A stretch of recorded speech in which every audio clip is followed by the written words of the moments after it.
بسم اللہ الرحمن الرحیم نامدہ نصلی علی رسول الکریم۔ میرے عزیز وطنوں، السلام علیکم ورحمۃ اللہ وبرکاتہ۔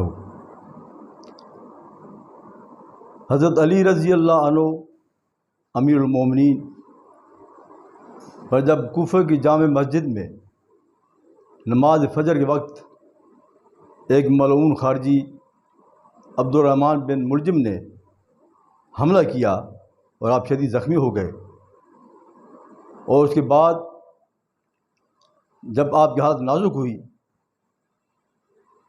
تو چند صحاب آپ کی خدمت میں حاضر ہوئے اور انہوں نے آپ سے عرض کی کہ امیر المومنین، اگر آپ اجازت دیں تو ہم حضرت امام حسن کو خلیفہ بنانا چاہتے ہیں۔ آپ نے فرمایا کہ نہ میں آپ کو منع کرتا ہوں اور نہ میں آپ سے کہتا ہوں، میرے انتقال کے بعد یہ اختیار مسلمان عوام کا ہے، مسلمانوں کا ہے کہ وہ جس کو چاہے خلیفہ بنائے۔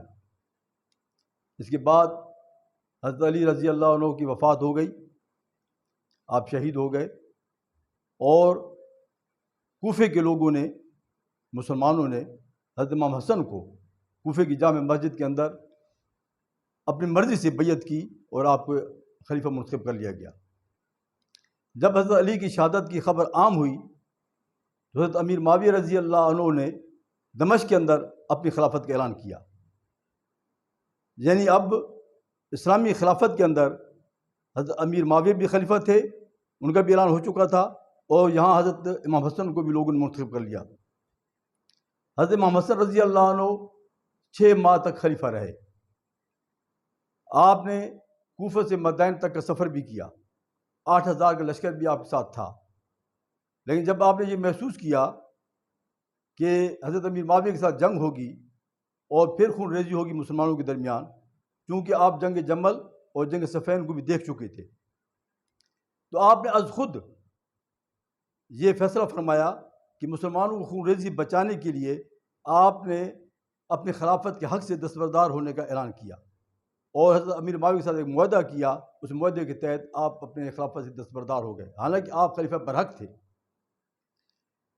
حضرت امام حسن کے دستبردار ہونے کے بعد حضرت امیر معاویہ رضی اللہ عنہ پورے عالم اسلام کے بلا شرکت غیر خلیفہ ہو گئے، اور اس دوران حضرت امام حسن، حضرت امام حسین اور دیگر اہل بیت نے کوفہ چھوڑ کر واپس مدینہ تشریف لے آئے۔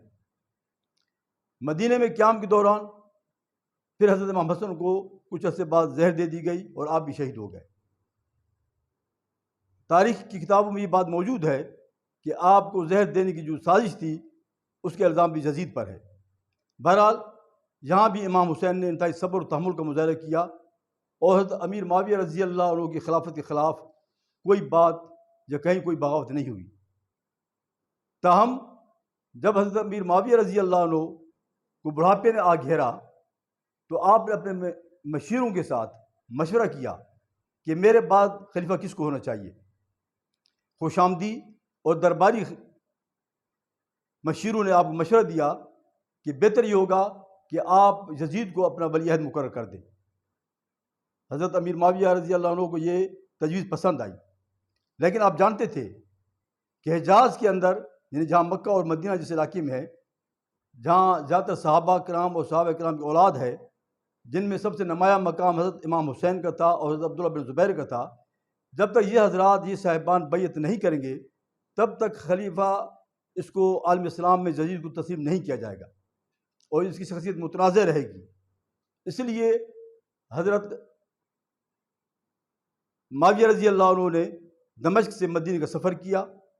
آپ مدینہ تشریف لائے اور مدینہ میں آ کر آپ نے مسجد نبوی کے اندر نماز کے بعد ایک بڑے اجتماع سے خطاب کیا۔ اس خطاب کے دوران آپ براہ راست حضرت امام حسین سے مخاطب ہوئے اور آپ نے کہا کہ میں بوڑھا ہو چکا ہوں اور میں چاہتا ہوں کہ خلافت کا تسلسل قائم رہے، لہٰذا میں نے یہ فیصلہ کیا ہے کہ میں یزید کو ولی عہد بنانا چاہتا ہوں جو میرے بعد خلیفہ بنے گا۔ اس بارے میں آپ کی رائے بھی چاہیے اور آپ کی بیعت بھی چاہیے۔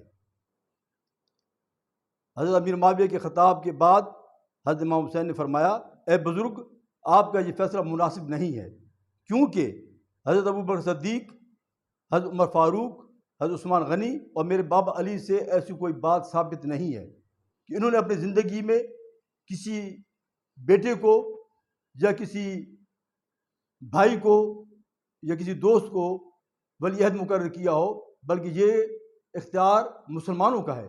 آپ کے بعد مسلمان جس کو بہتر سمجھیں گے اس کو خلیفہ کا انتخاب کریں گے، اور آپ اس معاملے کو جوں کا توں رہنے دیجیے، یہ آپ سب کے اور اسلامی سلطنت کے مفاد میں ہے۔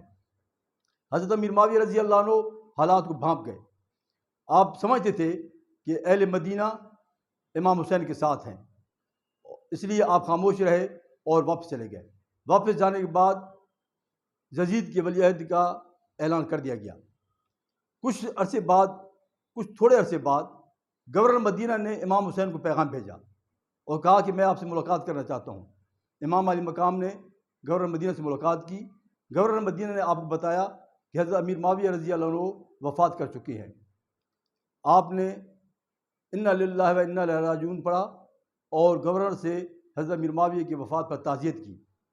اس کے بعد گورنر نے کہا کہ اب یزید کو خلیفہ بنا دیا گیا ہے، لہذا آپ سے درخواست ہے کہ آپ اس کی بیعت کریں۔ امام علی مقام نے فرمایا کہ یہ کام اتنا آسان نہیں، اس کے لیے آپ مسلمانوں سے مشورہ کریں، اور میرے بیعت کرنا ممکن نہیں، آپ مجھ سے بیعت توقع نہ رکھیں۔ یہ کہہ کر آپ اپنے گھر تشریف لے آئے، اور اس کے بعد آپ نے اپنے اہل بیت کے ساتھ مشورہ کیا۔ یہ وہ سارا پس منظر تھا کہ جس کے بعد امام علی مقام نے غور فرمایا کہ اب صورتحال کیا بنے گی۔ امام جیسے بابصیرت ہستی یہ سمجھ گئے کہ یزید ہر حال میں بیعت لینے کی کوشش کرے گا، جبکہ میں کسی بھی قیمت پر بیعت نہیں کروں گا۔ اس کا نتیجہ یہ نکلے گا کہ یزید کی فوجیں میرے تعاقب میں مدینہ آئیں گی، اور مدینہ کے اندر حرم رسول کا احترام متاثر ہوگا، یہاں مسلمانوں کی خون ریزی ہو سکتی ہے۔ لہٰذا آپ نے ساری صورتحال کا جائزہ لیتے ہوئے آپ نے اپنے اہل بیت کو اعتماد میں لیا، اور آپ نے فیصلہ فرمایا کہ یہاں سے ہم مکہ کوچ کر جائیں۔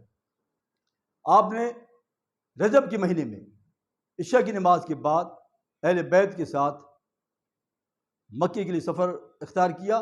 جب آپ مکہ پہنچے تو مکہ پہنچنے کے بعد یہ بات کوفہ تک پہنچ گئی کہ امام علی مقام نے یزید کی بیعت نہیں کی، لہذا اہل کوفہ نے آپ کو مسلسل خط لکھنا شروع کیے اور آپ سے گزارش کی کہ آپ یہاں تشریف لے آئیں، ہم نے بھی بیعت نہیں کی، اور آپ کے مشورے کے بعد جیسا آپ چاہیں گے ویسا ہوگا۔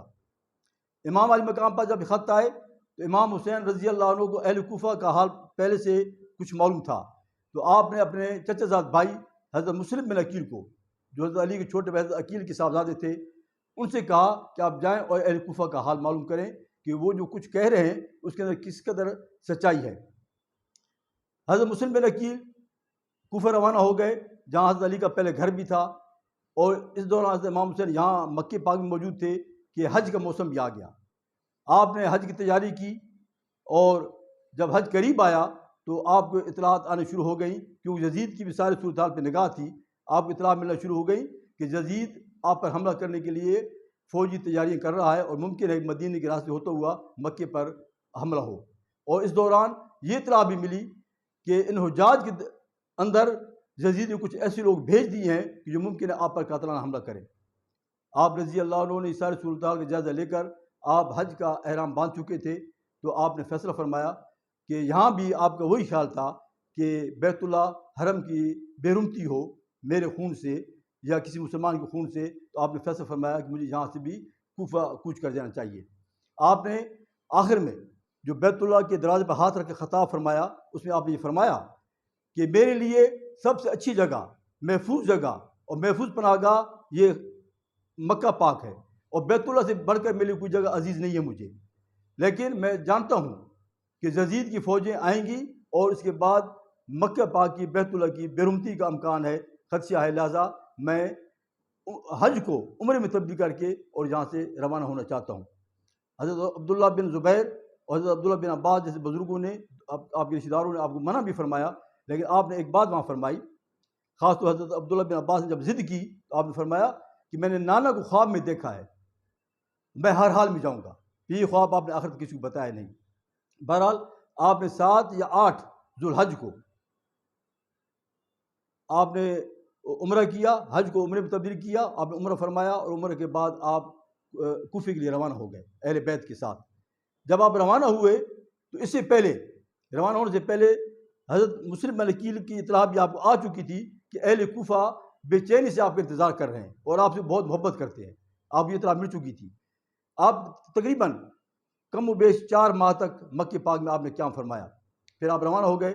جب آپ روانہ ہوئے تو راستے میں آپ کو معلوم ہوا، جب آدھے راستے کو آپ پہنچے تو معلوم ہوا کہ حضرت مسلم بن عقیل بھی شہید ہو گئے اور اہل کوفہ نے اپنے وفاداری تبدیل کر لی اور اب وہاں عبید اللہ بن زیاد جو ہے وہاں کوفے گورنر بن چکا ہے.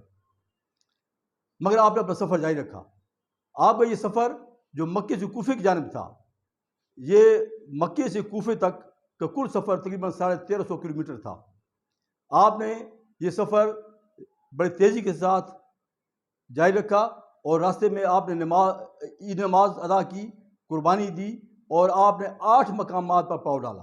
ایک جگہ ایسی بھی آئی کہ جہاں سے مدینہ نزدیک تھا لیکن آپ نے اپنا سفر کوفے کی جانب جاری رکھا اور یہ سفر جو کم و بیش 22 دن تک جاری رہا.